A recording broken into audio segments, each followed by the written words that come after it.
Dongre madam, मला हे विचारायचं आहे, तुम्ही या येनगावच्या गावाच्या सरपंच आहात. तुमच्या कार्यकाळात काय काय विकास कामं इथे झालेली आहे, कोणकोणत्या मुख्य समस्या पाहिल्या ज्या तुम्ही इथे पूर्ण केलेल्या आहेत आणि करणार आहे, आणि भविष्यात विकासाला घेऊन काय प्लॅन राहील? मला आता पदावरून 3 वर्षे पूर्ण झालेली आहे. माझ्या कालावधीमध्ये गावातील सिमेंट रस्ते, गावातील सांडपाणी बाहेर काढण्याकरता अंडरग्राऊंड पाईपलाईन, घरकुल मने अंतर्गत फळबाग लागवड आणि सिंचन विहिरी, शौच गड्डे, रस्ता दुतर्फा वृक्ष लागवड इत्यादी विकास कामे, गावातील स्ट्रीट लाईट व्यवस्था, नदीवरील सिमेंट बंधारे इत्यादी माझ्या कालावधीमध्ये कामे केलेली आहे. गावामध्ये वैद्यकीय सेवा झाली आणि पाणी समस्या सॉल्व्ह झालेल्या आहे? नाही, वैद्यकीय सेवा झाली नाही आहे, नाही झाली आहे. आणि हे पाण्याची समस्या सुरू आहे सध्या.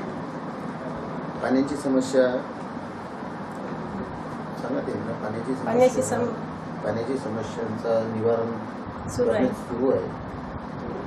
ताई, गावात आपण पाहिलं की बेरोजगारी एक मुख्य समस्या असते. ग्रामपंचायती मार्फत बेरोजगारांना रोजगार देण्यामार्फत काही प्लॅन आहेत का, किंवा चालू आहे काही कामं? आमच्या गावामध्ये ते पांढर रस्ता आलेला होता, पण ते रोजगार आपला रोजगार MREGS मधून आपल्याला सुशिक्षित लोकांना द्यायचं आहे की नाही, म्हणजे रोजगार मधून नाही म्हणाले ते. अजून काय गावात उद्योगधंदे आले तर किती फायदा होऊ शकते गावाचा? छोटे छोटे उद्योगधंदे आले तर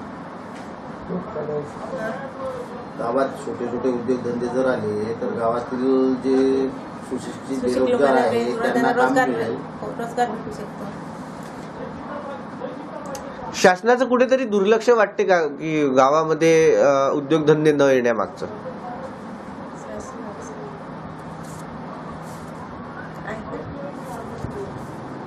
तुम्हाला काय वाटते, शासनाचं दुर्लक्ष होत आहे का गावाकडे? आता आम्ही जो मेन रोड आहे आमचा, त्याच्यातील आम्ही काय निधी मागितला, जाऊन भेटलो, तरी पण तो जो मेन रोड आहे आमच्या गावातून वाहतूक आहे, तो रोड अजून आलेला नाही, निधी मिळालेला नाही. प्रयत्न करू.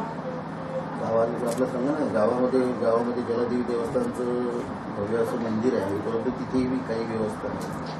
गावामध्ये जलादेवीचे मंदिर आहे, तिथे पण व्यवस्था केलेली नाही आहे. त्याच्याबद्दल निधी मागितला आम्ही. ठीक आहे.